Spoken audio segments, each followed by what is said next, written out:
Shalom Aleichem. Bapak Yahweh memberkati saudara sekalian. Malam hari ini saudara-saudara, saya akan menyampaikan satu materi yang mana materi ini adalah materi tentang Hari Raya Hanukkah. Dan saya berikan tema bangkit dan menjadi terang. Di dalam perjalanan kehidupan kita sebagai anak-anak Bapa Yahweh, Bapa ingin agar supaya kita menjadi terang bagi dunia ini. Namun, kalau kita hidupnya tidak menjadi terang, kita tidak menjadi berkat, dan yang ada orang tidak tertarik dengan kita. Saya ingin ajak saudara membaca di dalam kitab Yesaya, pasal yang ke-60 ayat 1 sampai ayat yang kedua dan seterusnya. Saya kira ayat ini cukup menarik untuk kita baca, saudara-saudara. Yesaya 60, saya bacakan mulai ayat 1 dan seterusnya. Bangkitlah, menjadi teranglah, karena terangmu telah datang, dan kemuliaan Yahweh telah bangkit atasmu. Sebab lihatlah, kegelapan akan menutupi bumi, dan awan gelap menutupi bangsa-bangsa. Namun Yahweh akan bangkit atasmu, dan kemuliaannya akan terlihat di atasmu. Dan bangsa-bangsa akan datang kepada terangmu, dan raja-raja ke arah cahaya fajarmu. Angkatlah matamu dan lihatlah ke sekeliling. Mereka semua telah dikumpulkan, mereka datang kepadamu. Anak-anak lelakimu akan datang dari jauh, dan anak-anak perempuanmu akan didukung gendongan. Pada waktu itu kamu akan melihat dan berseri-seri, dan hatimu akan menjadi kagum dan lega, karena kelimpahan lautan akan dikembalikan kepadamu, kekayaan bangsa-bangsa akan datang kepadamu. Sejumlah besar unta akan menutupimu, unta-unta muda dari Midian dan Eva, semuanya itu akan datang dari Sheba. Mereka akan membawa emas dan kemenyan, dan mereka akan memberitakan kemasyhuran Yahweh. Sampai di sini Bapak Ibu. Kalau kita melihat apa yang kita baca di ayat 1, bangkitlah dan menjadi teranglah. Hanya dari kalimat ini ternyata memiliki satu efek yang sangat luar biasa.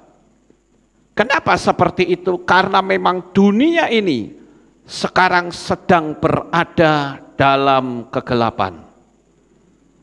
Hampir sebagian orang, bahkan para penguasa dunia ini selalu berkata bahwa tahun 2023 adalah tahun kegelapan. Dan itu menjadi peluang untuk kita menyalakan cahaya kemuliaan Bapa Yahweh.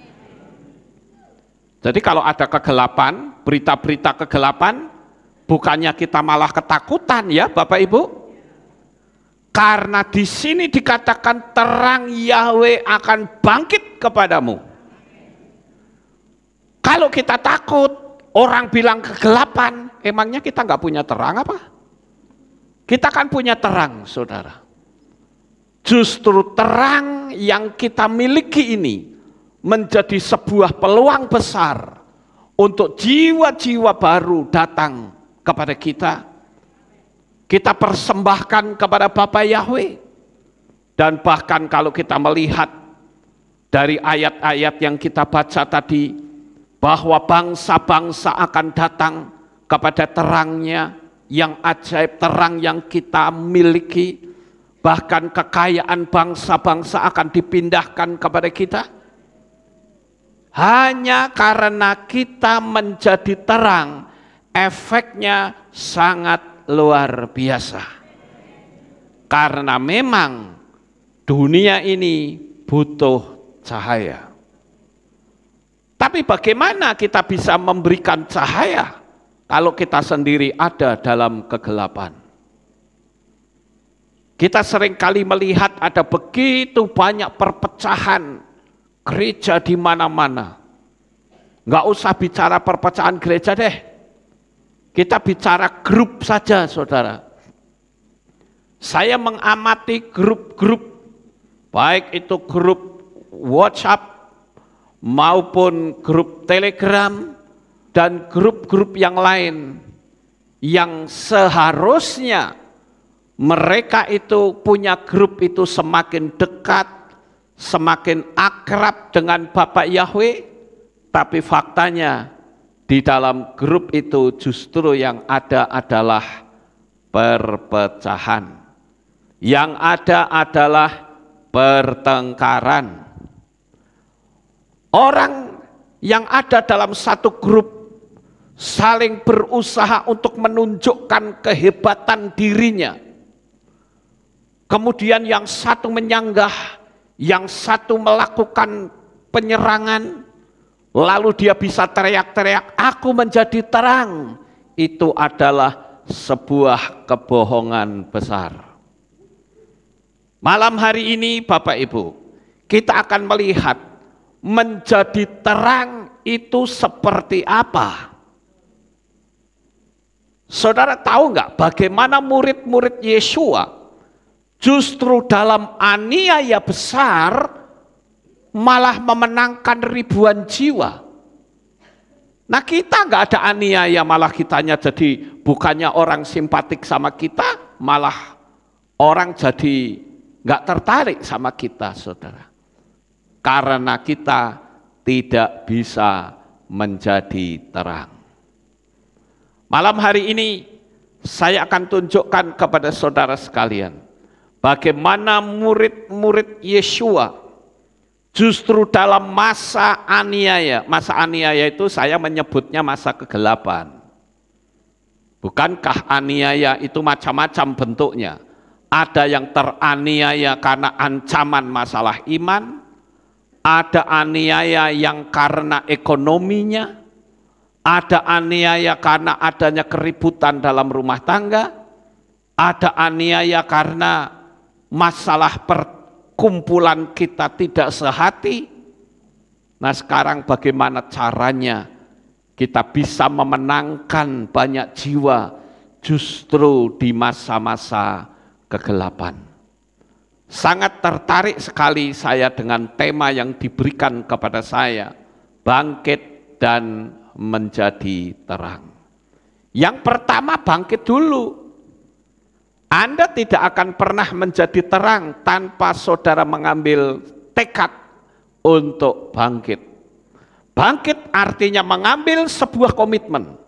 Aku mau jadi terang. Nah, sekarang kalau saya berhenti sampai di sini, saya lontarkan pertanyaan ini kepada saudara. Beranikah engkau mengambil sikap? Aku berkomitmen mau jadi terang. Aku mau berkomitmen untuk menjangkau jiwa-jiwa. Tapi bagaimana jikalau kita bisa menjangkau kalau di dalamnya isinya pertengkaran? Orang nggak tertarik, saudara-saudara.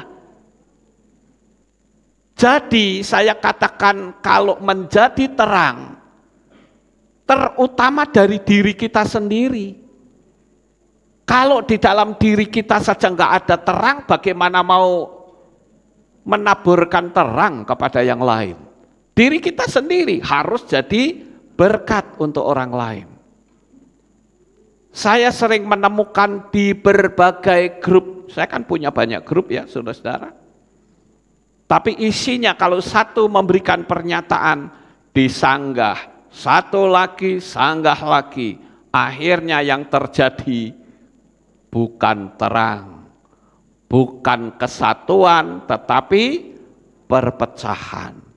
Bagaimana orang bisa tertarik kepada terang kita kalau kita nggak punya terang, saudara? Saya akan coba untuk kita belajar malam hari ini bagaimana bisa menjadi terang. Kita baca terlebih dahulu di dalam kitab Tehillim, pasalnya yang ke-133 ayat 1 sampai 3. Demikianlah bunyinya. Nyanyian pendakian dari Daud. Lihatlah, alangkah baiknya dan indahnya apabila saudara-saudara hidup bersama dalam kesatuan. Seperti minyak yang baik di atas kepala yang meleleh ke janggut Harun yang meleleh ke leher jubahnya. Seperti embun Hermon yang turun ke perbukitan Sion. Karena kesanalah Yahweh memerintahkan apa saudara? Berkat. Sekali lagi, dari kesanalah Yahweh memerintahkan berkat. Kehidupan sampai selama-lamanya. Sangat indah sebetulnya di tengah-tengah kesatuan, di situ berkat Bapak Yahweh yang mengalir. Ada satu keluarga yang ingin mempraktekkan hukum Noa, tetapi tidak berhasil karena di dalam keluarga itu tidak ada terang. Yang satu menyatakan terang itu, tetapi yang lain menyanggah, bahkan mengolok.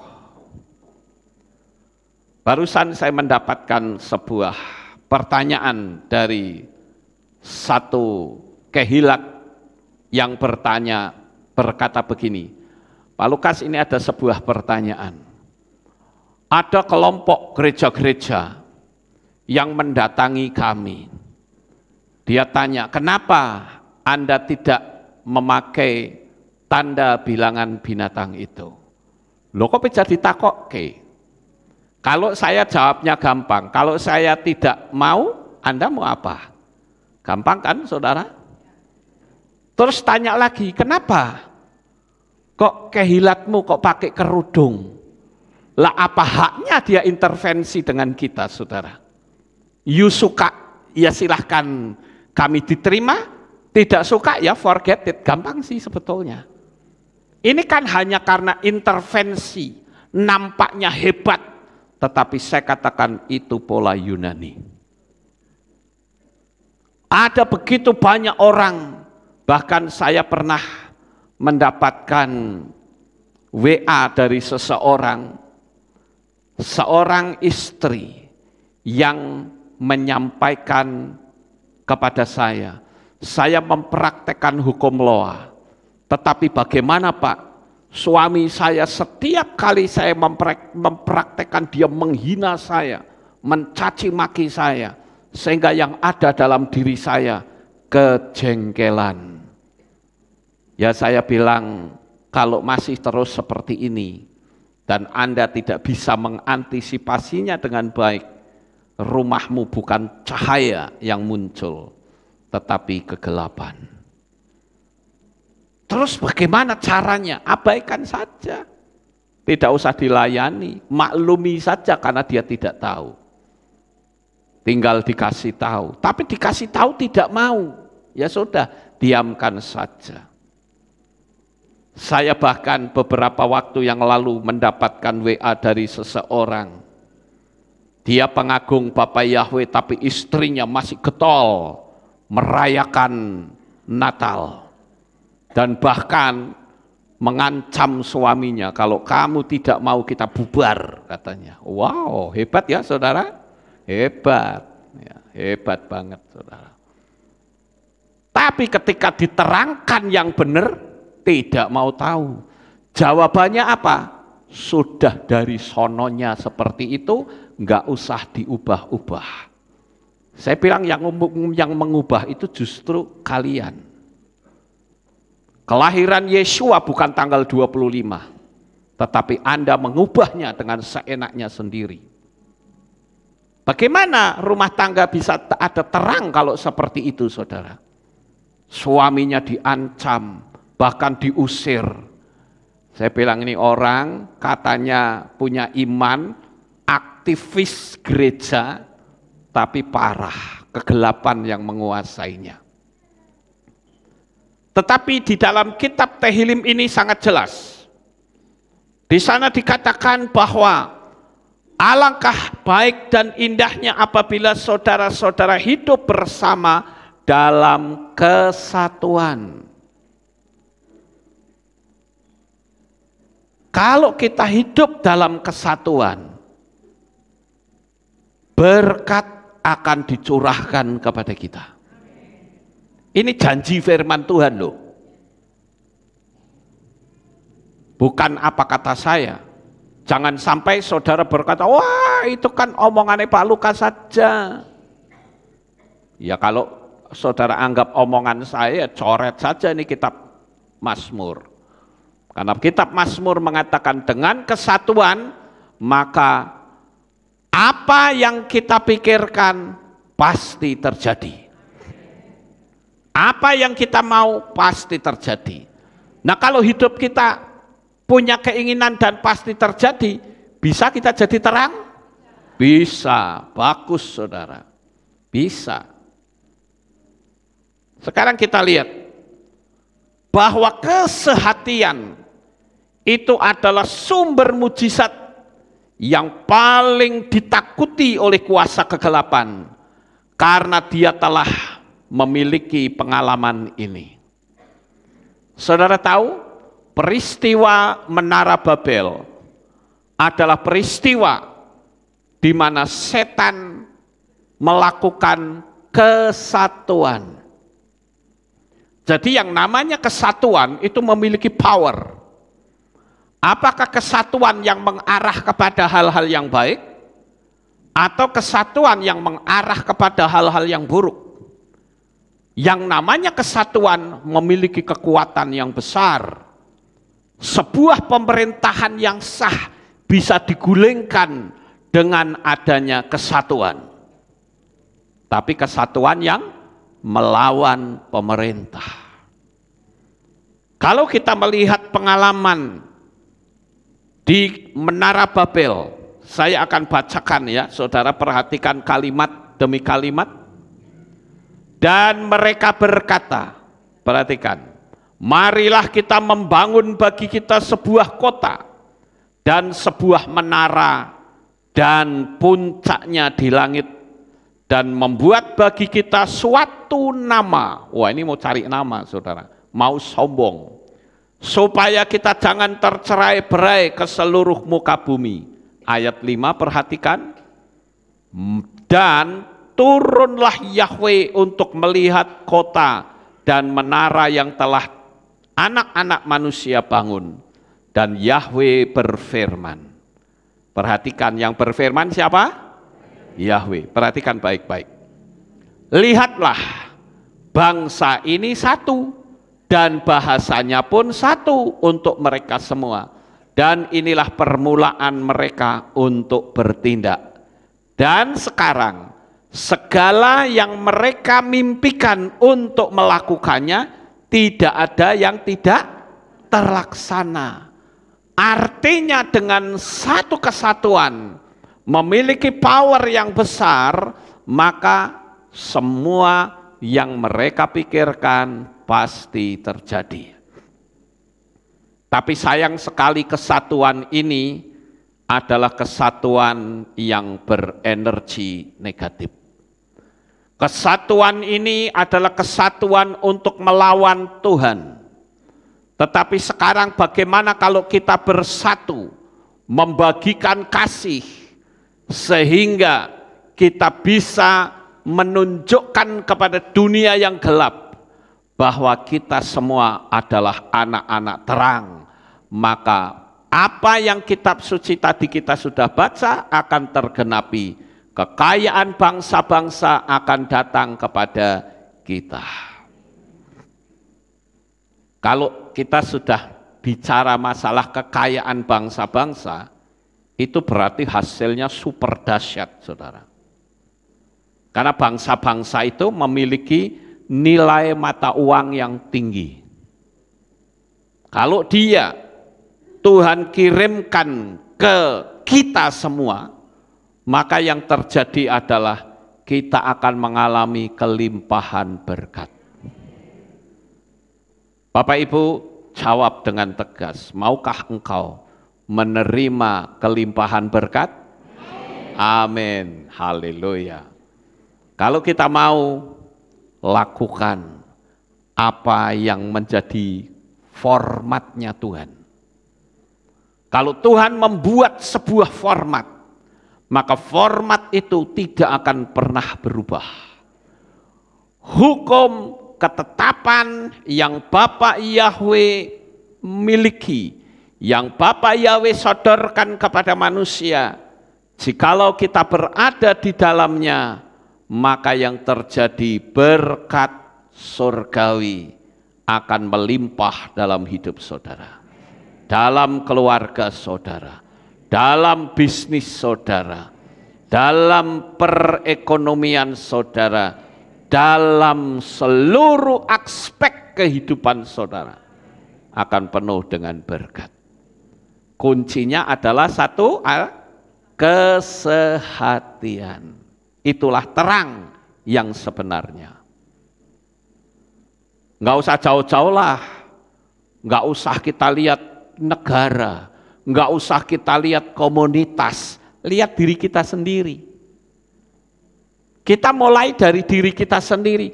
Tubuhnya ada 3 hilat, tapi pikirannya ada di luar. Apakah itu bisa satu kesatuan? Tidak. Saudara mempraktekkan hukum Loa itu pun juga melibatkan yang namanya kesatuan. Pikiranmu, hatimu menjadi sama. Saya menyebut dengan istilah koheren antara pikiran dan hati. Maka apa yang saudara fisikan itu pun pasti terjadi. Sumber utamanya adalah kesatuan. Kenapa begitu banyak orang yang sekarang hidupnya dalam kemiskinan? Ketika dia miskin, dia berpikir kenapa ya saudara A, saudara B, saudara C, yang katanya saudara seiman nolongin saja kok tidak. Ini sudah menghakimi. Ini sudah energi negatif. Belum lagi kalau omongannya jadi semakin glodroh. Dia mau jadi kaya bisa? Sampai tua nggak akan bisa, saudara. Itu sebabnya kita ikuti apa yang menjadi formatnya Bapa Yahweh. Kesehatian akan mendatangkan mujizat. Kita lihat yang berikutnya adalah kesehatian memiliki kekuatan yang luar biasa untuk menghancurkan kekuatan musuh sehingga jemaat bertumbuh. Setan itu selalu berusaha untuk memecah belah umat. Dengan cara apa? Ancaman. Ayo sekarang kalau misalnya di hari ini ada sebuah pengumuman, siapa yang masih tetap tinggal di dalam Bapa Yahweh dan tetap ibadah di Aleph Tau, Anda akan dipenjarakan. Karena Aleph Tau itu adalah kehilat yang sesat karena memanggil Yahweh. Ayo kalau ada pengumuman seperti itu, siapa yang bisa bertahan untuk tetap datang ke tempat ini? Saya mungkin bisa ragu, saudara. Jangan-jangan Anda ketakutan. Tapi selama kita meyakini bahwa imanku, keputusanku tetap mengikut Bapa Yahweh, apapun alasannya, sekali Yahweh, tetap Yahweh. Selama kita memiliki konsep seperti ini, kita akan menjadi sama seperti murid-murid Yeshua. Dihambat tetapi semakin merambat, saudara.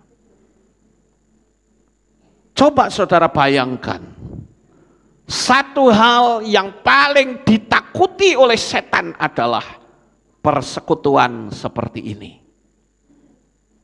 Makanya setan ciptakan apa? Ibadah sendiri-sendiri saja. Betul ya Bapak Ibu gitu ya? Kalau Anda memang tidak ada tempat, oke lah. Saudara bisa ikut streaming, itu baik. Tapi kalau jelas-jelas di Kota Magelang ini dekat, tapi saudara tidak ikut ibadah offline, itu diragukan imannya. Kecuali memang masih sakit. Itu saya maklum saudara. Ya saya kalau duduk lama nggak kuat, ya maklum ya. Saya kalau berdiri kaki saya sakit, maklum. Tapi kalau yang masih kuat, kenapa Anda tidak bisa datang ke sini? Padahal kadang-kala ada orang-orang yang datang dari tempat yang jauh bisa ke sini. Betul nggak Bapak Ibu? Nah oleh karena itulah, saya katakan kita sebagai anak-anak Bapa Yahweh, kita harus menyadari bahwa Tuhan ingin hidup kita bersatu. Dimulai dari diri kita sendiri. Saudara tubuhnya ada di sini, pikirannya pun harus ada di sini. Konsentrasimu juga tetap di sini. Amin. Itu baru kesatuan. Itu kesatuan yang ada dalam diri kita. Saudara mempraktekkan hukum Loa juga begitu. Ada orang yang ngomong sama saya, Pak saya sudah praktek 55 kali 5, tapi kok belum ya Pak? Belum terjadi. Saya berhari-hari menunggu, tapi belum juga terjadi. Saya jawab, memang tidak mungkin terjadi. Loh kenapa? Waktu Anda menulis, nulisnya apa? Sudah.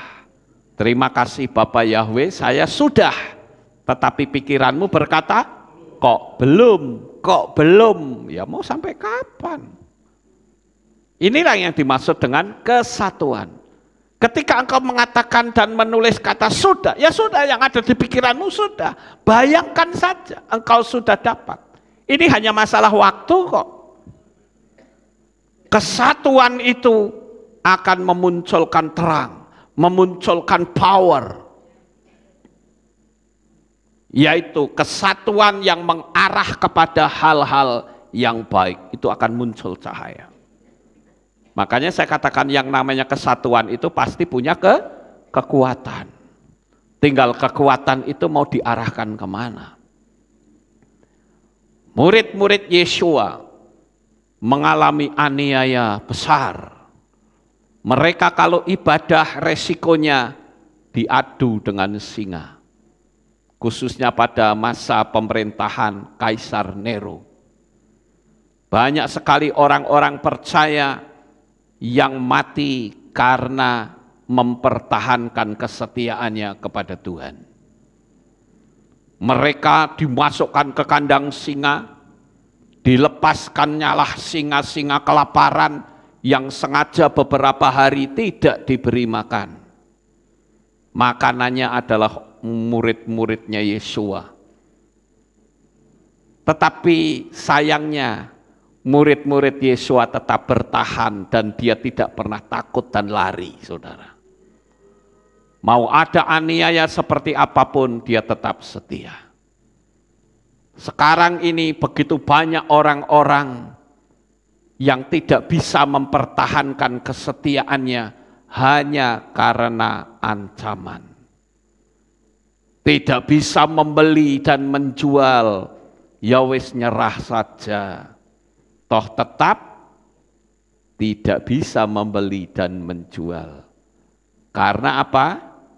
Karena di lockdown alias di prank. Betul nggak kira-kira saudara? Coba saya bacakan ya, 2 ayat ini menarik sekali ya. Selanjutnya Petrus memang ditahan di dalam penjara. Tetapi doa yang sungguh-sungguh kepada Elohim terus dipanjatkan oleh jemaat bagi dia. Kesehatiannya mendoakan Petrus yang ditahan. Kemudian di kitab Maseslihim pasal 16 ayat 4 sampai 5. Dan selama mereka melintasi kota-kota, mereka menyampaikan kepadanya agar memelihara peraturan-peraturan yang telah diputuskan oleh para rasul dan para tua-tua di Yerusalem.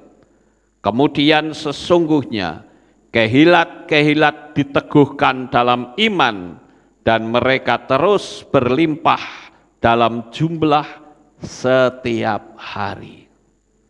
Apa sih visi kita sebetulnya? Visi kita adalah memenangkan jiwa. Ayo saudara, hari ini saya ajak saudara mengambil sebuah komitmen. Katakan, Tuhan, saya ingin dalam bulan ini aku bisa membawa satu jiwa untuk Engkau. Berani saudara ambil langkah begitu? 1 bulan 1 jiwa. Apalagi kalau saudara yang bisa membawa 1 hari 1 jiwa. Wow, luar biasa. Pekerjaan Tuhan akan semakin bertumbuh. Ini di sini dikatakan apa? Terus berlimpah dalam jumlah setiap hari, bukan setiap tahun, bukan setiap bulan. Berapa banyak di antara kita yang sudah mengerti kebenaran, tutup mulut. Pendeta-pendeta yang sudah mengerti kebenaran juga tutup mulut. Lalu di mana terangnya itu, saudara? Katanya menjadi terang. Setelah terangnya ditunjukkan, mereka tidak berani menyampaikan. Ini sesuatu yang sangat tragis.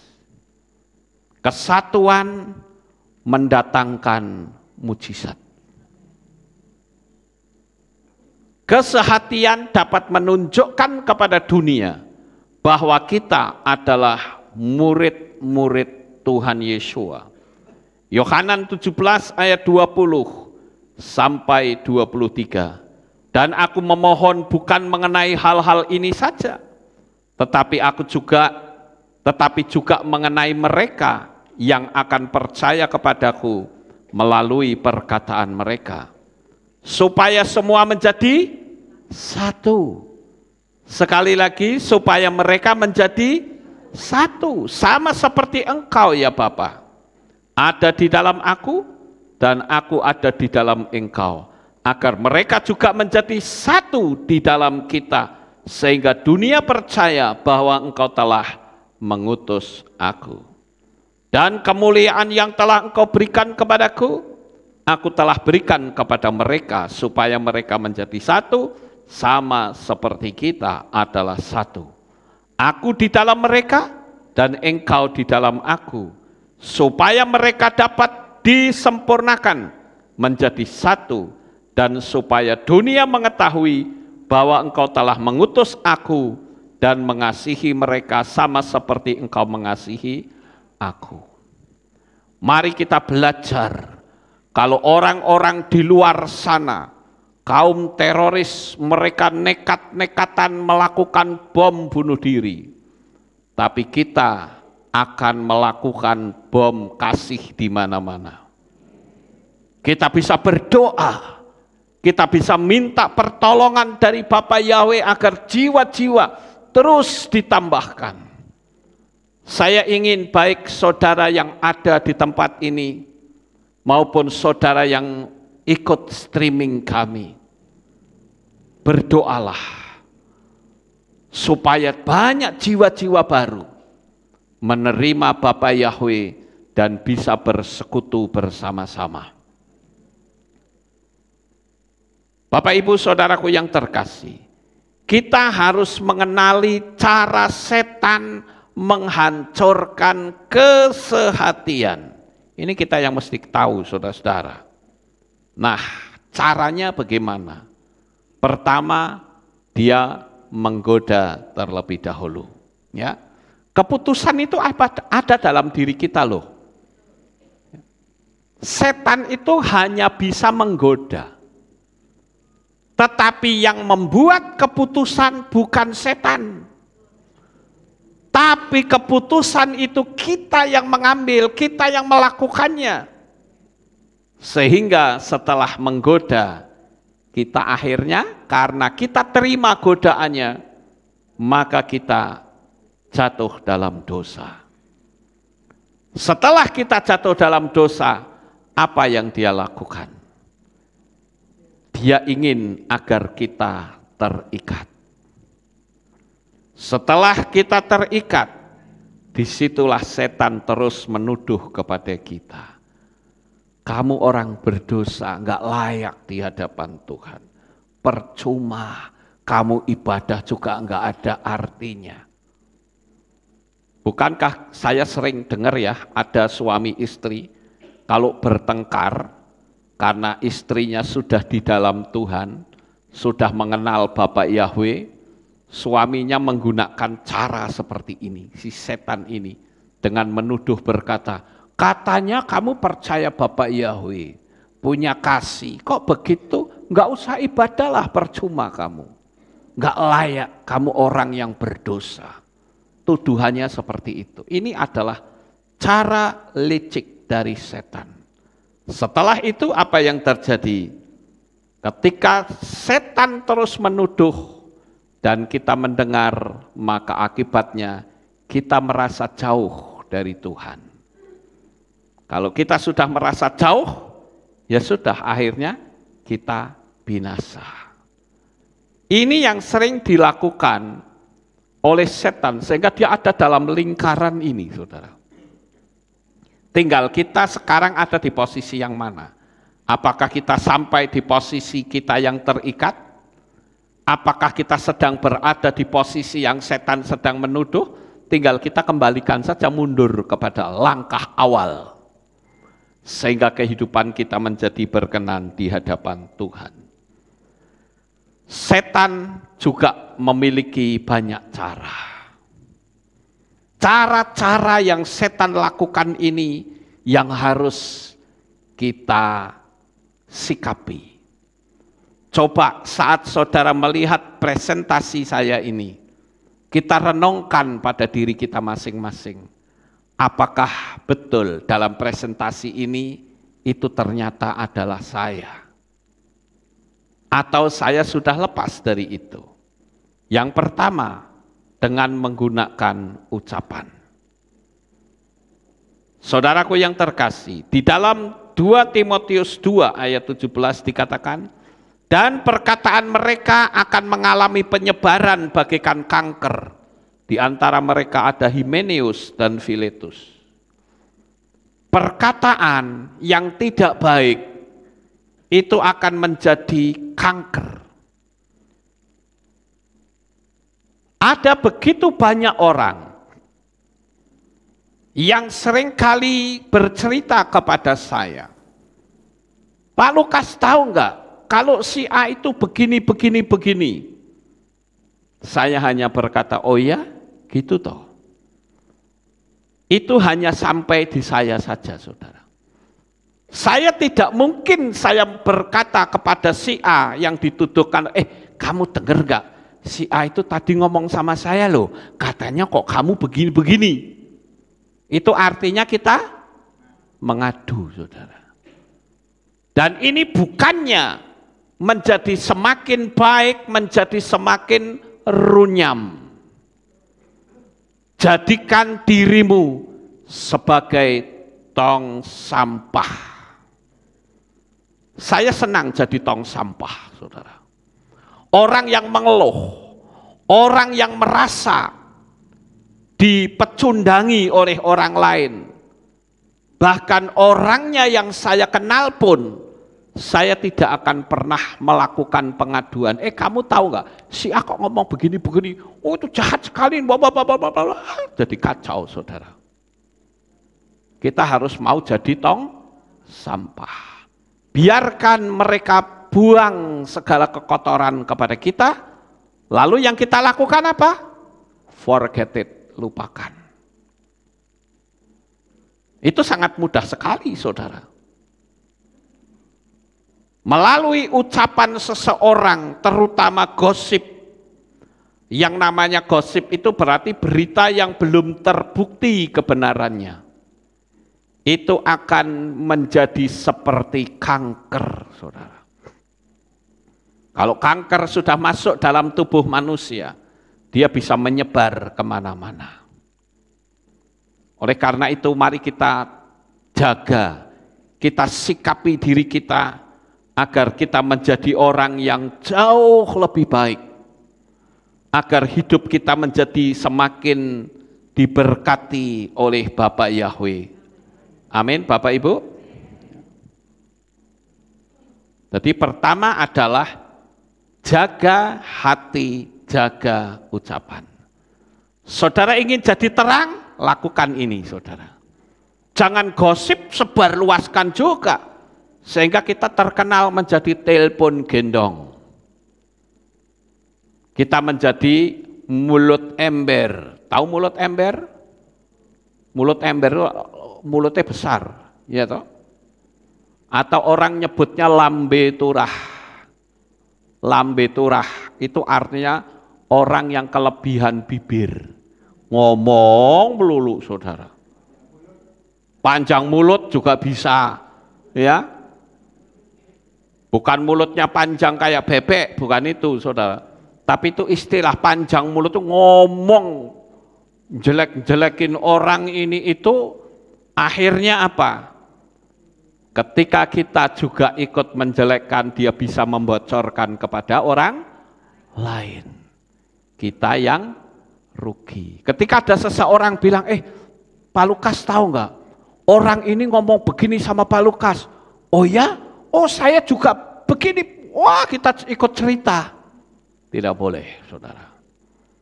Kita tidak bisa menjadi terang. Gosip, berita yang belum terbukti kebenarannya, kita harus hati-hati. Saya seringkali punya alat saringan yang sering saya pakai untuk diri saya sendiri. Ketika mendengar sebuah berita, saya akan saring, apakah itu benar? Kalau ternyata benar, saya saring lagi, apakah itu bermanfaat untuk saya? Kalau bermanfaat, kita saring lagi, apakah kalau saya menceritakan efeknya itu buruk atau baik? Kalau ternyata efeknya baik, saring lagi.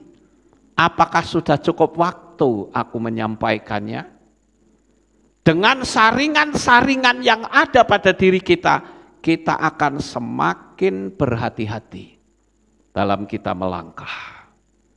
Ingat, kita sedang berhadapan dengan dunia kegelapan.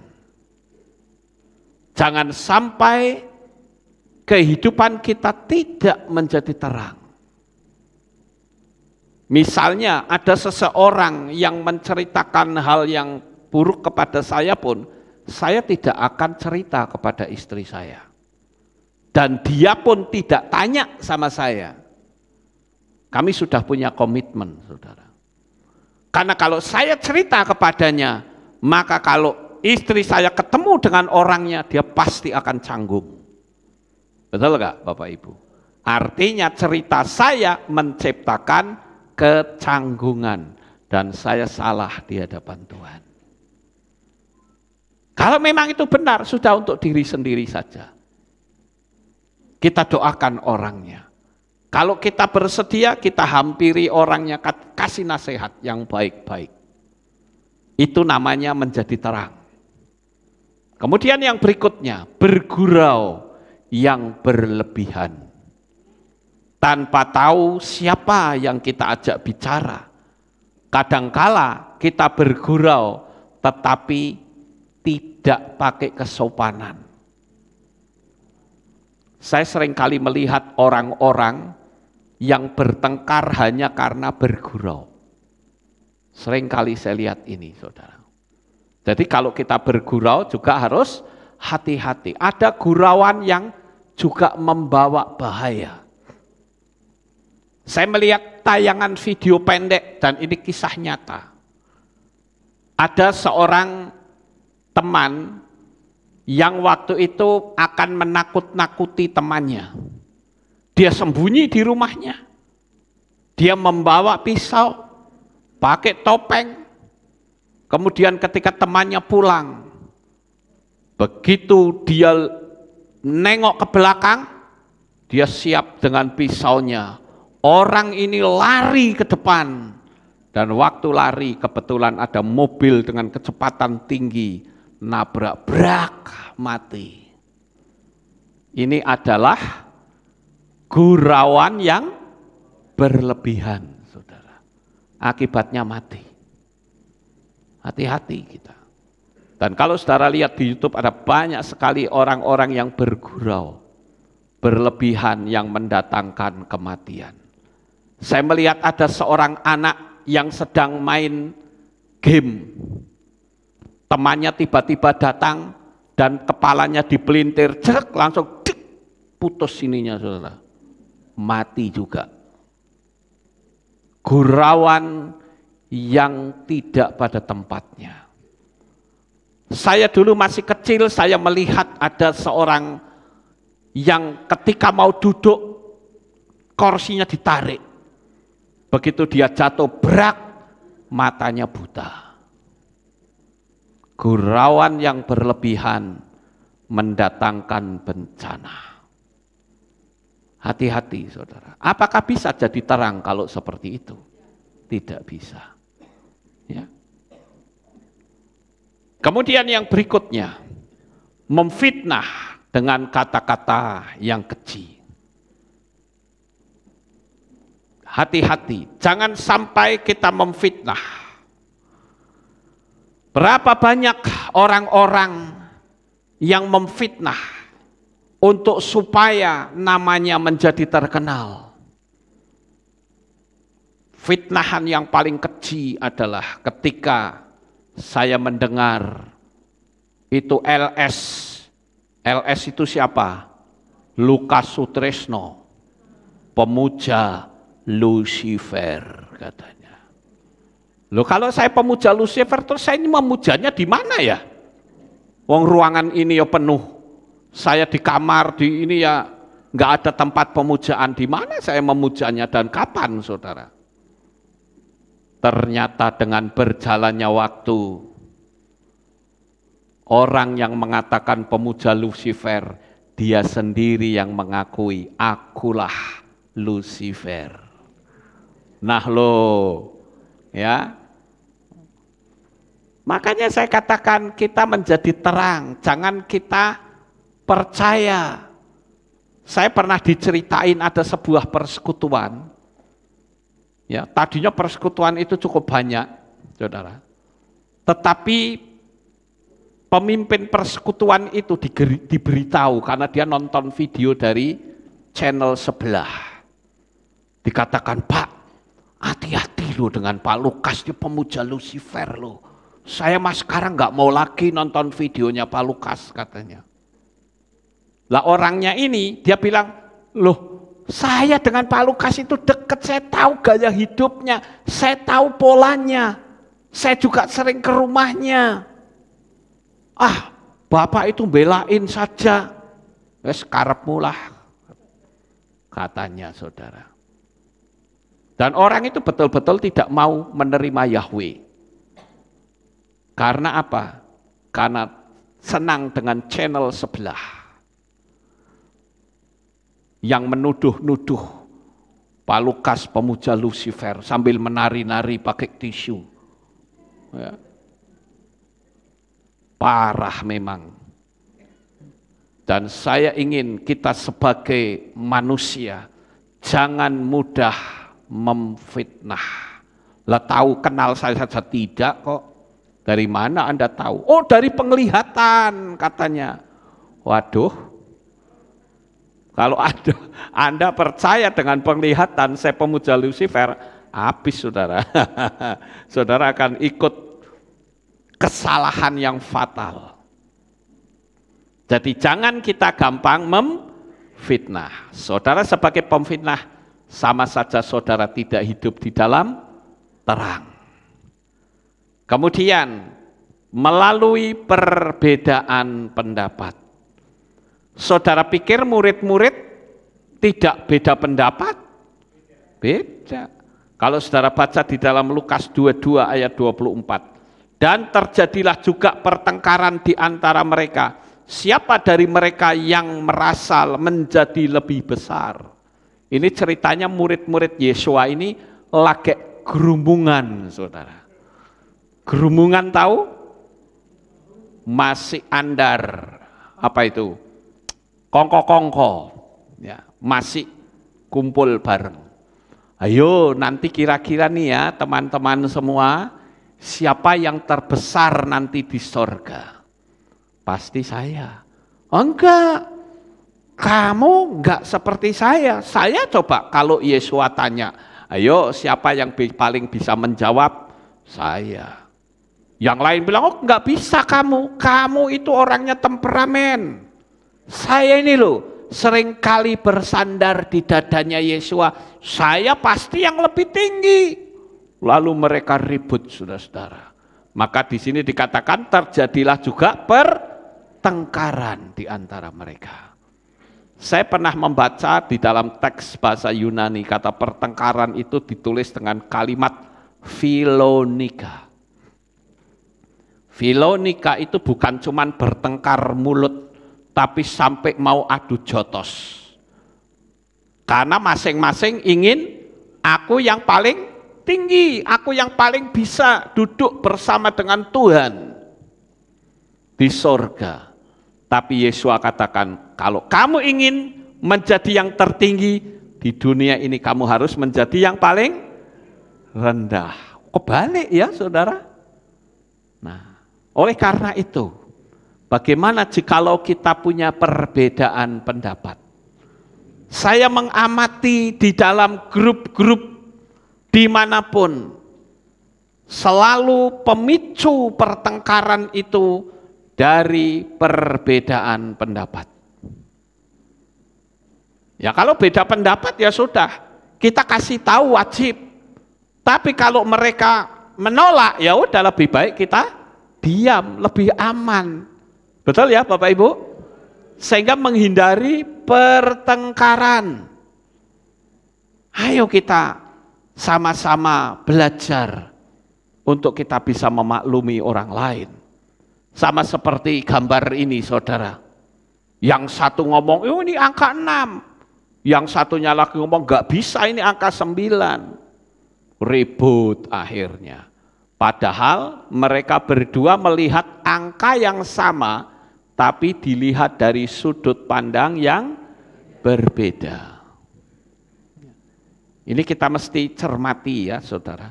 Kalau kita mau jadi terang dunia, kan firman Tuhan tadi bilang, bangkitlah menjadi teranglah. Ingat, kalau kita jadi terang, kekayaan bangsa-bangsa akan pindah kepada saudara. Tapi kalau saudara hanya mementingkan ego, pokoknya saya menang, ya sudah, Anda menang hanya di psikologi saja, tapi berkatnya semua menutup. Dan jangan salahkan Tuhan. Yang ketiga, iri atas keberhasilan orang lain. Nah ini saya mencontohkan tentang Daud saudara dengan Saul. Saul ini ketika pulang dari peperangan mengalahkan Goliat, rupa-rupanya mereka pulang disambut cewek-cewek saudara. Nah teriakan mereka bikin Saul menjadi cemburu, menjadi iri. Ya, saya bacakan 1 Samuel 18 ayat 7 sampai 8. Dan para wanita yang bermain itu menjawab dan berkata, Saul telah membinasakan beribu-ribu musuhnya, tetapi Daud berlaksa-laksa musuhnya. Dan hal itu sangat memanaskan hati Saul, dan hal ini adalah jahat menurut pandangannya. Lalu ia berkata, mereka telah memperhitungkan kepada Daud berlaksa-laksa, sedangkan kepadaku mereka hanya memperhitungkan beribu-ribu, dan ada yang lebih baginya selain kerajaan ini. Nah, kita lihat di sini Saul iri. Saul merasa cemburu. Karena apa? Karena dia dipanas-panasi. Tuh lihat, lebih populer Daud kan? Dia orangnya hebat loh, bisa mengalahkan sekian banyak. Sementara kamu bisanya cuma 1000 orang. Kalau Daud sampai berlaksa-laksa. Seharusnya ini menurut saya ya saudara, seharusnya Saul berpikir begini, ya enggak papalah kalau Daud ini mengalahkan beribu-ribu, toh dia juga menantu saya. Ya toh, harusnya begitu bukan? Apalagi Daud sudah menutup rasa malunya Saul ketika diolok, dicaci maki oleh Goliat. Saul yang dari rumah dengan sombongnya, kita serang Filistin.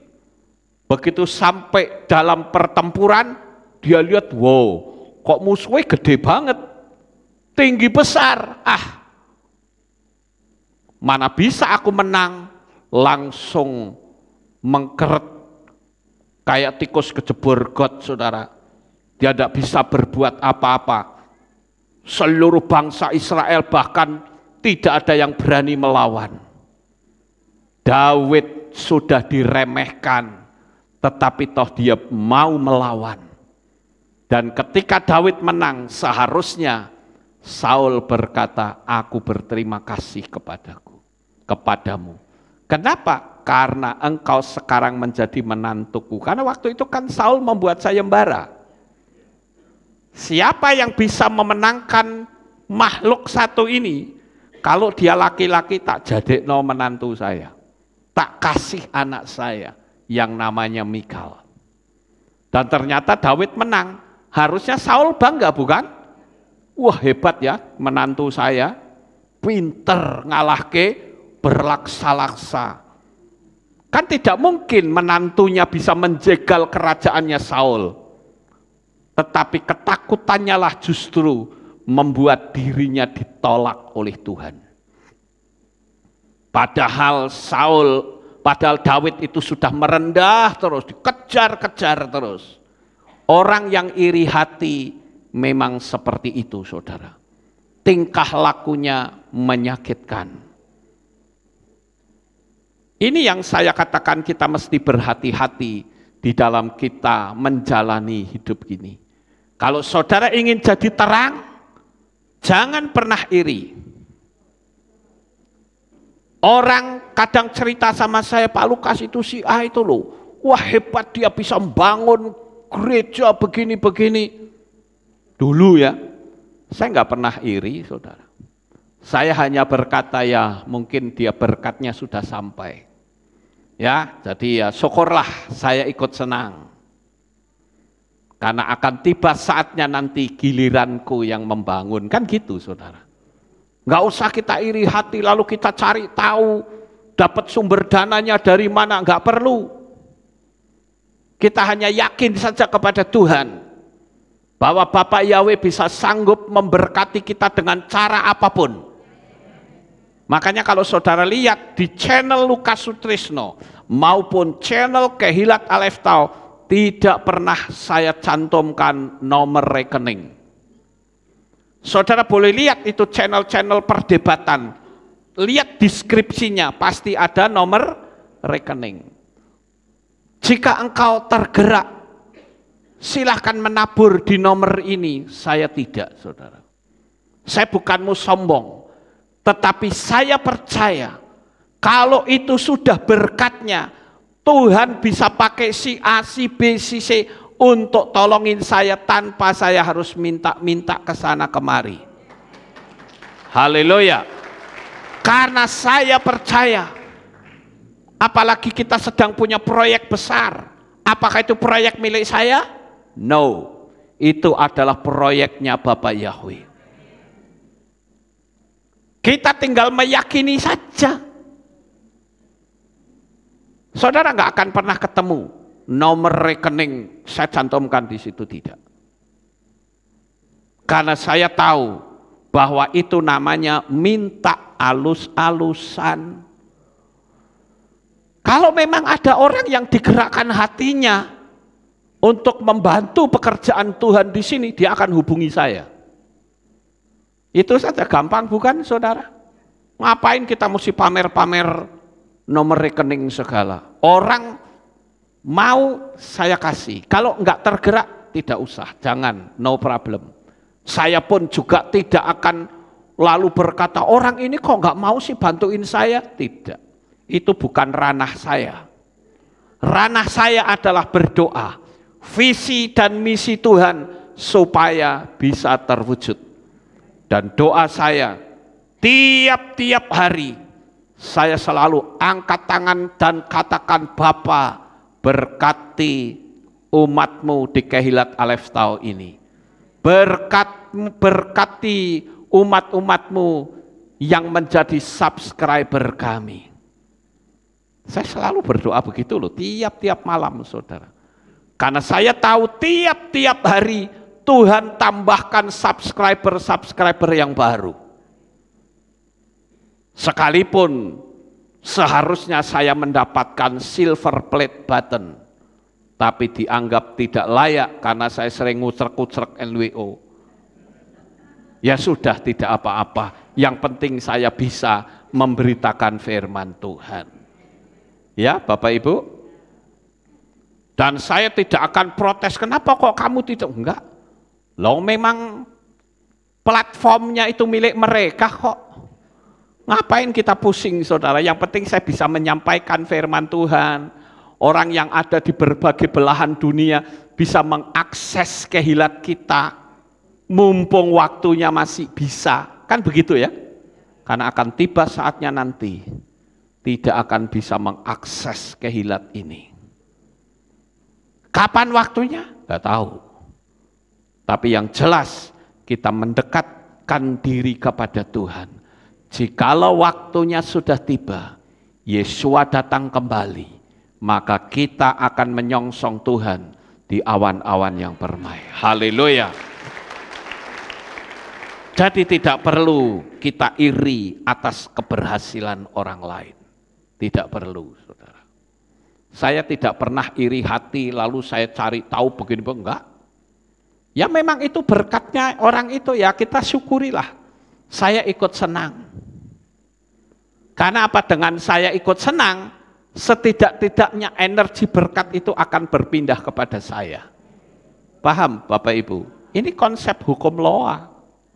Ya. Sekarang yang berikutnya. Keinginan yang tidak tercapai itu juga bisa bikin aura menjadi gelap. Dan bukan cuman itu saja, kita hidupnya tidak menjadi terang. Yakobus 4 ayat 2, kamu mengingini dan kamu tidak memperolehnya. Kamu membunuh dan kamu cemburu dan kamu tidak mampu menggapainya. Kamu bertengkar dan berperang, tetapi kamu tidak memperolehnya, karena kamu tidak meminta. Kita sebagai anak-anak Bapa Yahweh, kita harus menyadari, saudara, keinginan yang tidak tercapai bukan berarti itu kunci mati atau deadlock, tidak. Itu hanya masalah waktu saja. Selama kita bisa memancarkan energi positif, kita bisa membuka tingkap-tingkap langit. Kan firman Tuhan katakan, jikalau kita bisa menjadi terang, maka otomatis kekayaan bangsa-bangsa akan berpindah kepada kita. Nah kalau kita nggak jadi terang, keinginan nggak tercapai, yang tercapai orang lain, kita marah-marah. Kan salah saudara. Kenapa kita mesti marah-marah? Kita saja katakan, ya saya bersyukurlah orang itu hidupnya diberkati. Minimal karena dia hidupnya diberkati, dia nggak akan gerecokin kita. Ya Bapak Ibu, kita harus selalu berpikir yang positif saja. Kemudian yang lain yaitu hati yang mudah tersinggung. Ayo di sini siapa yang gampang tersinggung? Angkat tangan. Saya orangnya gampang tersinggung gitu. Ada? Yang aku, memang itu aku gampang tersinggung. Ada? Wah hebat. Jemaat Kehilat Aleph Tau, orangnya dahsyat. Haleluya. Tidak mudah tersinggung. Ya. Dan saya berharap pertahankan mental yang seperti ini, saudara. Tapi kalau dulu ada loh yang tersinggung ketika jabat tangan di depan, ya, karena biasanya kadang orang jabat tangan ya suka ngecek ngomong gitu loh. Padahal sudah jalan. Akhirnya orang bilang, saya jabat tangan nggak dilihatnya orang itu. Ya maklumlah saya orang miskin. Akhirnya gitu tuh. Ya Bapak Ibu.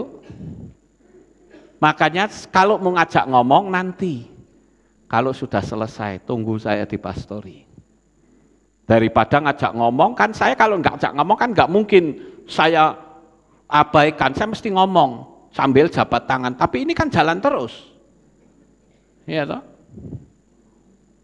Itu bisa tersinggung. Kalau kita mudah tersinggung, hati yang mudah sensitif,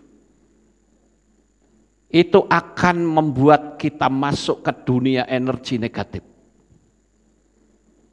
Kalau orang menyinggung seperti apa, kita pakai jurus yang paling gampang.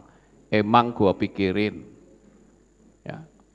Itu jurus saya ampuh loh, ternyata banyak yang pakai, saudara. Ya, banyak yang pakai. Ya saya bersyukur lah. Ya. Orang bilang emang gua pikirin, terserah you mau ngomong apa kek. Terserah, dia punya hak, dia punya mulut kok. Tapi saya juga punya hak untuk saya diam. Saya juga punya hak untuk saya menubuatkan yang hebat bagi diri saya sendiri.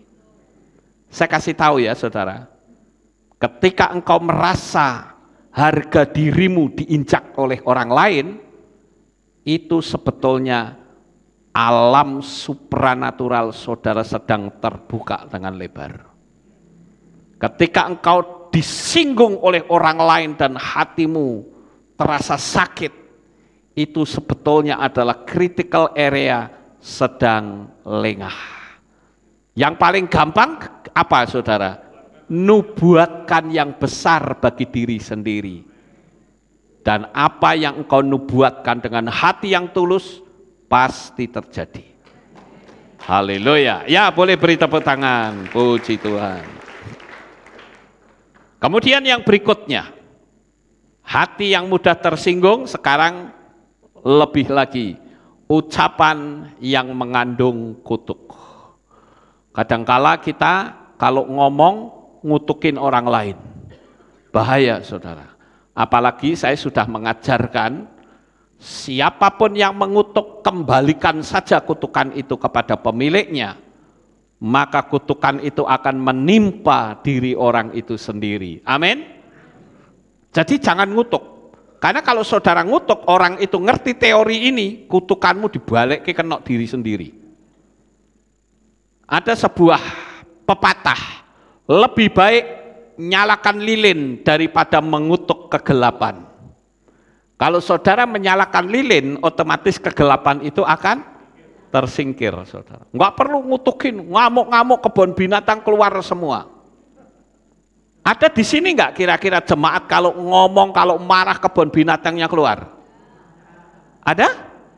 Tidak ada. Memang hebat jemaat Aleph Tau. Haleluya.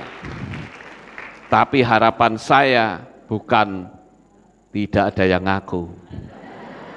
Tapi betul-betul saudara sekarang lolos dari ucapan-ucapan yang mengandung kebun binatang. Amin Bapak Ibu. Setan itu terus melakukan penghadangan kita. Dia membangun benteng untuk kita. Sehingga kita itu membangkitkan energi negatif yang semakin menebal. Dia bangun benteng. Kalau bentengnya sudah dibangun kayak gini, waduh, serangan dari setan itu luar biasa. Dia sudah menginjakkan kaki di dalam hati kita. Nah, sekarang coba saudara perhatikan ya. Setelah benteng setan dibangun, musuh kita langsung berusaha untuk memperluas pengaruhnya dalam kehidupan kita. Timbul energi negatif yang semakin menebal. Perhatikan urutan-urutannya. Yang pertama adalah marah. Nah ini saudara, marah terlebih dahulu. Siapa di sini yang gampang marah? Tadi sudah dijawab, tidak ada. Berarti saudara adalah orang yang penyabar. Amin. Amin. Tapi saya enggak semua ngomong amin. Ya sudah, biar saja. Yang pertama marah, saudara. Setelah marah, yang kedua tidak bisa memaafkan. Saya pernah mendengar ada orang yang saking jengkelnya, dia sampai ngomong gini, saya memaafkan dia, ojo ngasih, mati ora Pak, aku rak teko katanya. Saya pernah mengkonseling seseorang ya Bapak Ibu. Orang ini punya kepahitan hati yang luar biasa. Saya tanya, orang yang membuat kamu kepahitan sekarang tinggalnya di mana? Sudah meninggal Pak. Oh ya? Lah orangnya sudah meninggal, kamu masih kepahitan hati terus? Lah piye saudara-saudara? Orangnya sudah meninggal tapi pahit hati. Lucu nggak itu? Lucu tur wagu saudara. Ya. Lah karuane wong sudah meninggal ya. Sebutlah dia gondok yang ngomong syukur lu sudah mati. Udah bebas aku dari rasa pahit. Kan harusnya gitu. Kok malah kepahitan diingat-ingat terus. Saya sampai ngomong begini loh sama orangnya. Kamu sebetulnya daya intelijensimu itu luar biasa. Memori daya ingatmu itu hebat. Lah bayangin saja, orangnya sudah mati, peristiwa benturannya masih diingat sampai sekarang. Sekarang sebuah pertanyaan kecil, kalau kamu mengingat terus mau apa? Mau apa? Ya enggak mau apa-apa sih Pak. Lah ya wis, ngapain kamu inget-inget? Gampang sih saudara, betul enggak? Tapi peristiwa itu menyakitkan. Lah kan wis bubar, orangnya sudah ngurak di tanah kok. Pusing amat, betul enggak Bapak Ibu? Ya nah, orangnya masih hidup, masih menghina kamu lah, orangnya wis ngurak di dalam tanah, mungkin sudah jadi jerangkong. Ya. Kok masih kepahitan, tidak bisa memaafkan. Akibat dari tidak bisa memaafkan, levelnya naik lagi, yaitu apa? Kebencian. Timbul benci. Kalau benci itu disingkat benar-benar cinta, malah oke, saudara. Ini benci, benar-benar benci, saudara. Akhirnya dia hidup menjadi seorang hater, pembenci orang lain. Setelah benci muncul apa? Dendam. Setelah dendam masuk ke dalam pembunuhan, melibatkan setan atau orang lain. Semakin dalam nilainya, semakin turun level hidup saudara. Orang yang seperti ini bisa nggak teriak, akulah terang dunia, aku menjadi terang dunia, bisa? Nggak bisa, omong kosong saudara. Itu perhatikan urutan-urutannya. Kalau kita tidak bisa menahan diri, saudara teriak-teriak aku jadi terang, orang bilang nggak akan orang bisa percaya sama kita. Sekarang poin yang terakhir, apa akibat dari hancurnya kesehatian? Yang pertama adalah kecewa dan mencari membentuk kelompok baru. Kan sering terjadi begitu ya Bapak Ibu. Kalau kita misalnya di Kehilat ini nih, satu sama ini pada nggak suka. Yang tadinya ribut, kok bisa bersatu gitu loh, lucu ya. Tadi selama ada di sini, sering bertengkar saudara. Saya ingat dulu sering terjadi pertengkaran, tapi begitu saya bilang, mulai hari ini, tidak boleh lagi memanggil nama asing dari dua negara yang tidak ada kaitannya dengan Israel. Malah keluar mereka yang tadinya terjadi perselisihan sering, lah kok bisa menyatu? Kenapa bisa menyatu? Karena satu roh. Tapi dasar awalnya juga sudah tidak baik, maka mereka tidak bersatu juga, bubar juga saudara. Ya, kita kenali bagaimana caranya. Kalau kesehatian itu sudah hancur, maka yang terjadi mereka membentuk kelompok baru. Kemudian apa? Menjadi pasif dan traumatis. Untuk pemulihan akan memakan waktu yang sangat lama melalui pendekatan. Coba saudara lihat gambar ini, menarik bukan? Mereka bisa kumpul, bersenda gurau, mereka bisa tos, waduh senangnya luar biasa. Kesehatian kayak gitu saudara. Kita berdoa supaya apa? Kehilat di belakang nanti kalau sudah selesai ibadah begitu ya, jangan pulang dulu ngopi-ngopi di atas, ya, karena di atas kan ada kafe, betul nggak saudara? Sambil menikmati pemandangan kota Magelang, amin. Wah, ya boleh tepuk tangan, haleluya. Saudara bisa ngopi santai ya, ayo kita jalin keakraban kita. Supaya dunia luar itu terkagum-kagum dengan sikap kita. Amin.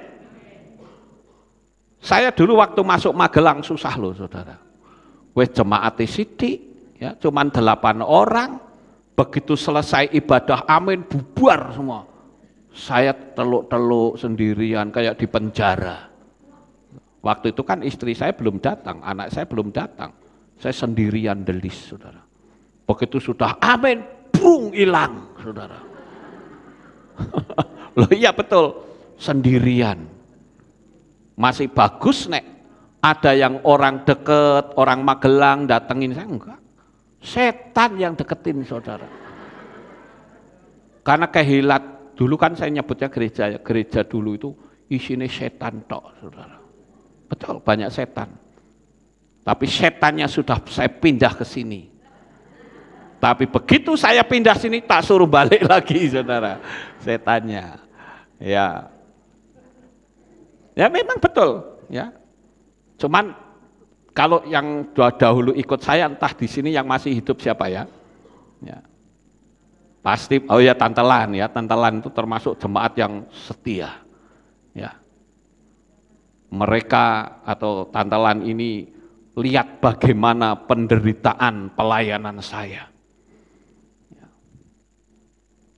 Kenapa? Karena kita sebagai anak-anak Bapa Yahweh itu kita ingin menjalin keakraban. Makanya waktu jemaat bubar gitu saya, loh kok kayak gini ya? Padahal saya waktu di Comal saya menghimpun begitu banyak anak-anak. Mereka senang kumpul. Tapi di sini begitu selesai, brung hilang. Rupa-rupanya ini adalah gaya pengajaran pendahulu saya. Kalau dengan gembalanya enggak akrab, saudara. Tapi sekarang sudah terbangun kesatuan keakraban yang sangat luar biasa. Ya, dan saya sangat senang sekali karena kita menjadi satu keluarga Kehilat Aleph Tau. Amin. Kalau seperti ini kan seneng, wong kita hidup di dunia nggak lama kok, ya kan? Makanya saya kalau melihat gambar seperti ini, aduh senengnya, ya, mereka bisa bersukacita, nggak cemberut satu dengan yang lain. Sekarang yang ketiga, suasana kelompok akan canggung dan terjadi saling mencurigai satu dengan yang lain. Saya pernah diceritain oleh seorang majelis dari gereja lain, saya nggak perlu sebut namanya, tidak etis saudara. Majelis itu dia cerita sama saya, Pak Lukas, saya susah melihat gereja saya. Emang kenapa? Isinya saling mencurigai. Satu dengan yang lain tidak ada keakraban. Isinya pertengkaran, Pak. Sampai saya ya ngomong gini, nek angel-angel mbok wis pindah Alef Tawai. Gampang kan saudara? Ya tapi saya kan di sana masih menjabat Pak, ya wis. Jangan cerita sama saya, percuma. Ya kalau sama saya, kamu pingin damai sejahtera, pindah saja ke sini. Ya, itu. Jadi akan terjadi canggung. Dan itu sangat tidak nyaman, saudara. Dan yang berikutnya, kuasa Roh Kudus tidak akan lagi bekerja.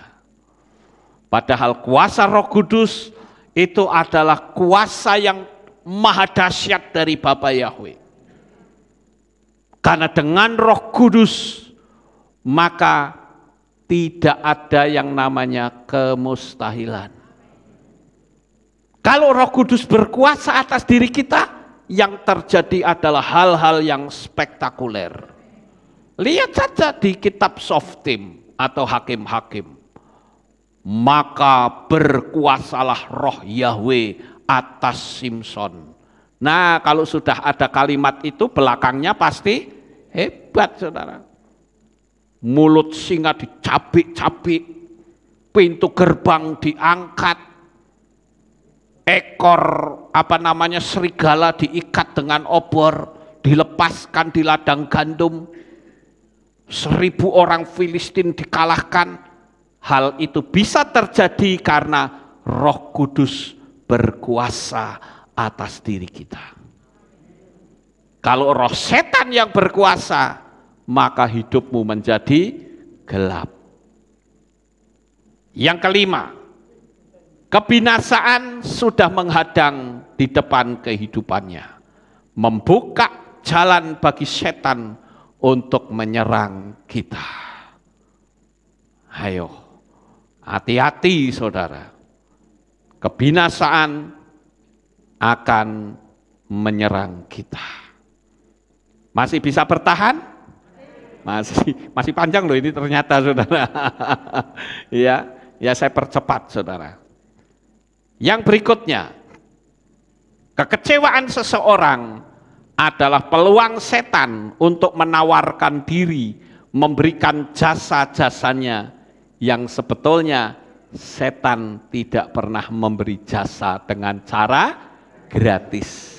Tidak ada saudara. Yang pertama adalah engkau punya kebutuhan, punya keinginan jasmani. Ya, nah di situ biasanya pengaruh lingkungan dan kebutuhan yang mendesak. Percuma, nggak usah kamu bertahan di Alef Tau, ngapain? Ya, buktinya Tuhanmu nggak bisa tolong kamu miskin kayak begini.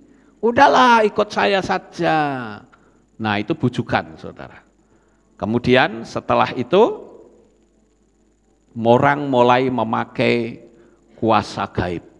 Ya. Setelah itu lalu mendapat keuntungan jasmani, hasil yang memuaskan tapi hanya untuk sementara waktu. Masih bagus kita tidak mati saudara. Tapi kalau sampai kita mati, wah tidak ada keselamatan ya. Nah kemudian yang berikutnya adalah semakin percaya pada kuasa-kuasa kegelapan. Dan kalau sudah mempercayai kuasa kegelapan, orang akan sulit untuk dinasehati. Orang dengan mudah bisa melakukan penyerangan. Sekarang yang pertanyaan yang terakhir adalah, bagaimanakah cara untuk menanggulangi bekerjanya roh pemecah belah? Ini yang penting, saudara. Roh pemecah belah itu harus digulingkan. Caranya, saudara tetap ingin jadi terang? Amin? Ikuti cara ini. Yang pertama, seringnya berkomunikasi dengan saling menjaga setiap tutur kata agar lawan bicara kita tidak tersinggung. Betapa menyenangkan kalau saudara lihat gambar ini, bukan? Menarik sekali. Karena apa? Yang ada hanyalah tertawa, sukacita. Makanya Sinode KPI, Kehilat Pemulihan Indonesia, kalau kumpul itu enggak boleh ada pertengkaran. Sampai hari ini Sinode KPI kalau kumpul mesti isinya guyon, ya, bersenda gurau, sukacita, saling berbagi pengalaman.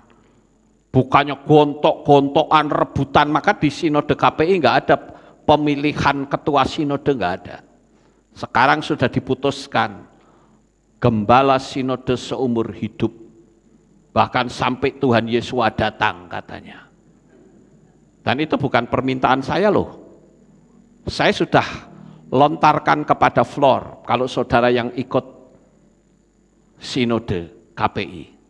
Saya bahkan mengatakan gini, ayo siapa yang mau gantiin saya jadi gembala sinode? Yang mau tak kasih hadiah talit asli Israel. Enggak ada yang mau, saudara. Padahal di sinode-sinode lain rebutan jadi sinode, jadi ketuanya. Kenapa? Karena ketuanya pasti akan dapat bayaran gede. Tapi di Sinode KPI tidak ada bayaran. Semua uang dialokasikan untuk pekerjaan Tuhan. Ya, kalau ada gembala-gembala dari kehilat lokal kirim ke pusat, saya tidak boleh mengambil 1 rupiah pun. Semua hanya untuk pekerjaan Tuhan, khususnya memperbesar sinode. Ya. Makanya waktu tak tawari, ayo siapa yang mau gantiin saya? Saat gitu banyaknya orang, nggak ada satupun yang ngacung. Sampai akhirnya untuk yang kedua kalinya saya katakan, ayo saya kasih kesempatan nih, siapa yang mau menggantikan saya sebagai gembala sinode? Yang mau tak kasih hadiah talit asli Israel. Tetap nggak ada yang mau. Terus bagaimana ini? Pemilihannya bagaimana? Baru ada yang muncul. Seumur hidup sampai Yesus datang. Ya wes. Dah? Nggak gelo? Saya jadi gembalanya? Tidak. Ya wes. Tok, selesai. Nggak ada keributan, nggak ada rebutan kedudukan. Amin, Bapak Ibu. Karena KPI itu sebetulnya sinode yang paling luar biasa. Karena sinode KPI tidak akan mencuri aset orang lain. Ya, tidak boleh. Kalau ada orang yang katakanlah sertifikatnya atas nama KPI, kalau orang itu keluar dan asetnya mau diminta, KPI harus memberikan rekomendasi. Hebat bukan? Ya. Tapi apakah hal itu berlaku buat sinode lain? Tidak. Yang sudah menjadi milik organisasi, tetap milik organisasi. Tapi kalau KPI tidak. You mau ambil, silahkan ambil. Kami tidak akan mengambil milik orang lain. Nyaman sekali, saudara. Jadi tidak ada keributan. Saling komunikasi. Makanya kalau ada pertemuan, meeting yang bukan setahun sekali, yang meeting melalui Google Meet, enggak mau datang, itu saya buat sebuah tanda tanya besar. Ini orang ini sebetulnya mau ikut sinode atau mau memanfaatkan sinode. Ya, makanya saya sudah ambil sikap. Sampai 2-3 kali tidak mau mengikuti, ya sudah terpaksa Anda saya anggap bukan milik Sinode KPI. Begitu Bapak Ibu. Sekarang yang kedua, setiap muncul masalah harus segera diselesaikan sehingga tidak memunculkan stumbling block atau bisa jadi tembok pemisah antara sesamanya. Kalau ada masalah cepat selesaikan supaya hidupnya menjadi berkat satu dengan yang lain. Amin. Saya berharap saudara tidak punya masalah baik di grup WhatsApp maupun grup Telegram maupun di Facebook. Jangan bermasalah. Jadikan hidupmu terang dunia. Yang ketiga, doa bersama dapat menghalau datangnya roh pemecah belah dan kecanggungan. Doa bersama. Saya senang ya ini saat lansia pada ibadah di RB ya, mereka kumpul nyanyi-nyanyi. Wow, senang sekali. Ya, doa itu bisa menyingkirkan energi buruk. Dan yang berikutnya, yang keempat, jangan mudah percaya setiap laporan yang datangnya dari orang luar tanpa dicek dulu. Jangan mudah percaya. Saudara boleh itu tanamkan di dalam hati, cek dulu benar atau tidak. Kalau ternyata tidak benar ya sudah cukup, nggak usah disebarluaskan. Kalau ternyata benar ya cukup juga untuk diri sendiri, nggak usah disebarluaskan. Karena itu akan mendatangkan keburukan bagi diri kita sendiri. Sekarang yang terakhir, jika harus ada teguran, tegurlah dengan kasih tanpa berusaha untuk mempermalukan. Jangan sungkan, karena ini akan mendatangkan bencana di kemudian hari. Lebih baik kalau ada sesuatu, lakukan pendekatan, tegur yang baik, jangan sampai bikin orang lain tersinggung. Dan saya percaya, visi dan misi saudara menjadi terang dunia akan terjadi dan kekayaan bangsa-bangsa akan berpindah kepadamu. Sukses besar untuk saudara. Bapak Yahweh memberkati. Haleluya. Kita tunduk kepala, kita akan berdoa. Kami mengucapkan terima kasih dan syukur kepadamu ya Bapa. Malam hari ini kami telah mendengarkan renungan firman-Mu. Biarlah apa yang kami renungkan menjadi berkat bagi orang lain. Selubungi dan tutup bungkus anak-anak-Mu dengan kuasa-Mu. Kami percaya Bapak Yahweh memberkati anak-anak-Mu semuanya. Terima kasih ya Tuhan, inilah doa syukur yang kami naikkan di dalam nama Adonai Yeshua HaMashiach. Kami sudah berdoa. Semua berkata, amin. Haleluya. Kita akan dengar pengumuman.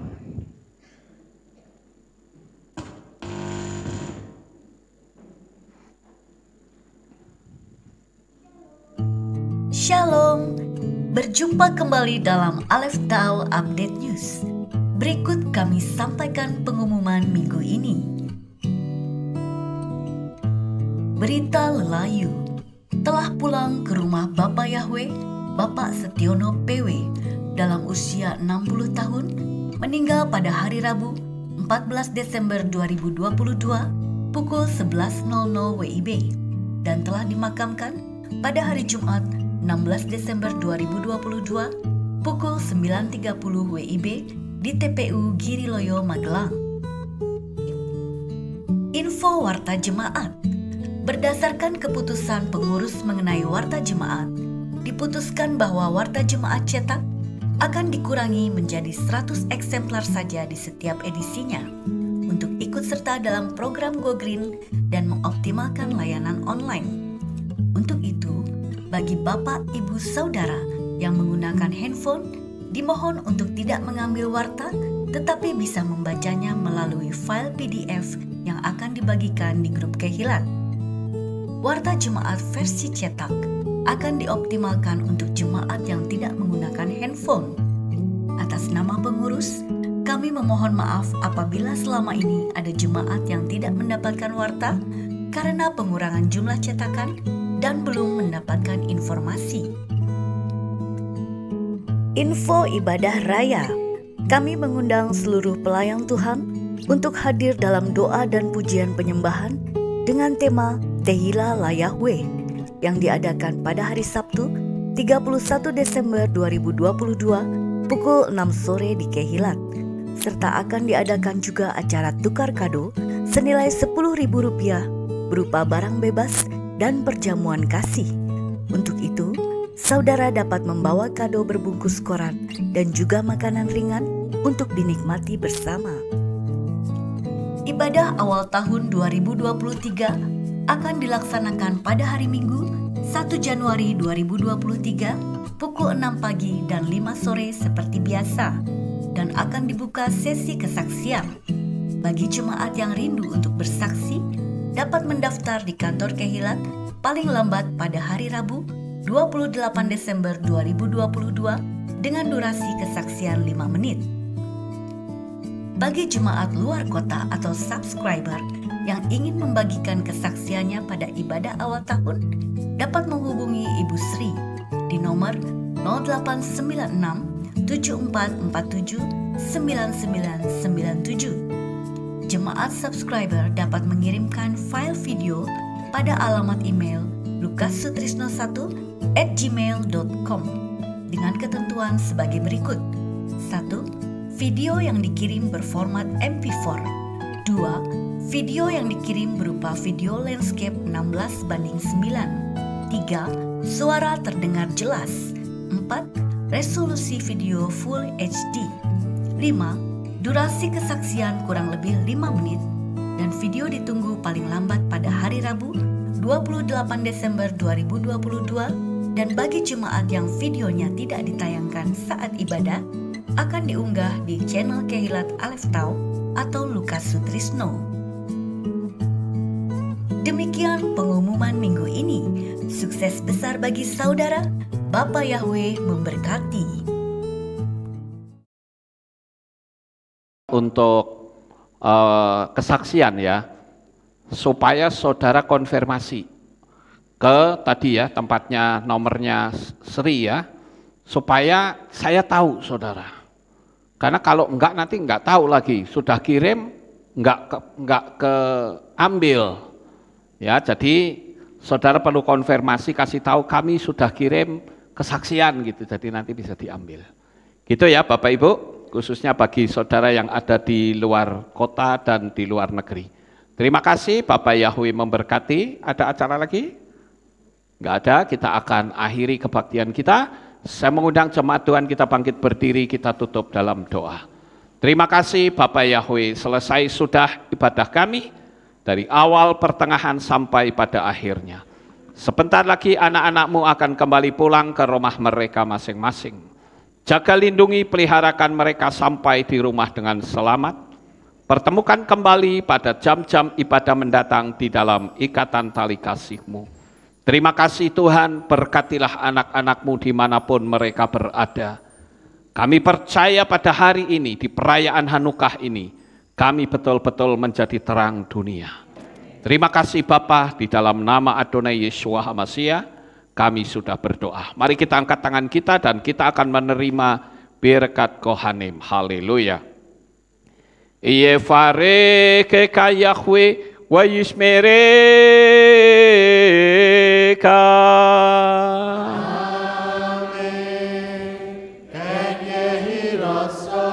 Yair Yahweh panau eleka vihuneka.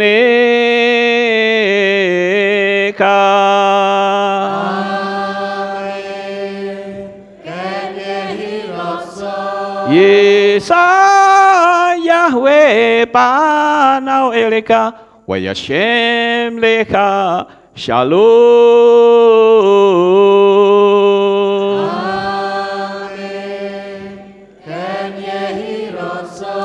Baruk atabair ufaruk atabasadeh. Engkau akan diberkati di kota dan kau akan diberkati di ladang.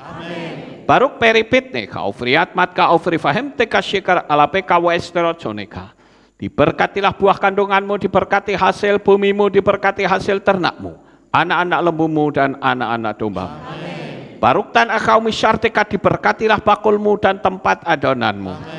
Baruk ata baboy, kau faruk ata bersetika, dan kau akan diberkati pada waktu engkau masuk, dan engkau akan diberkati pada waktu engkau keluar. Amen. Baruk ata Yahweh Elohenu melek haolam, besem Yeshua Hamasya Ruach HaKodesh kile olam faed. Kami sudah berdoa dan mengucap syukur. Haleluya.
puncak tertinggi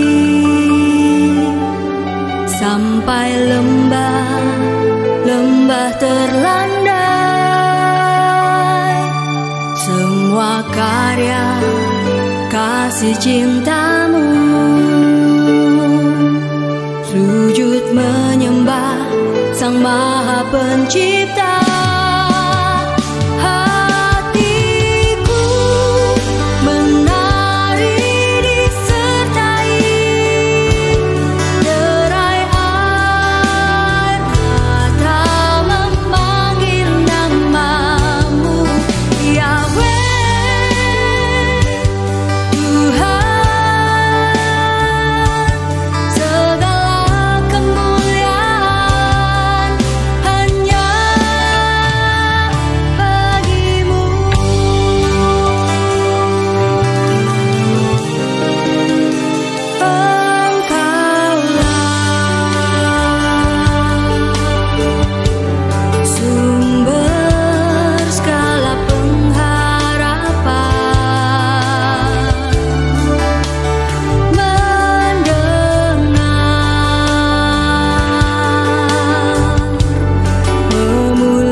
Menjadi bahagia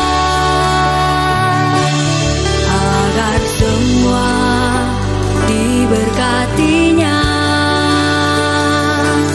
sebab kita kesayangan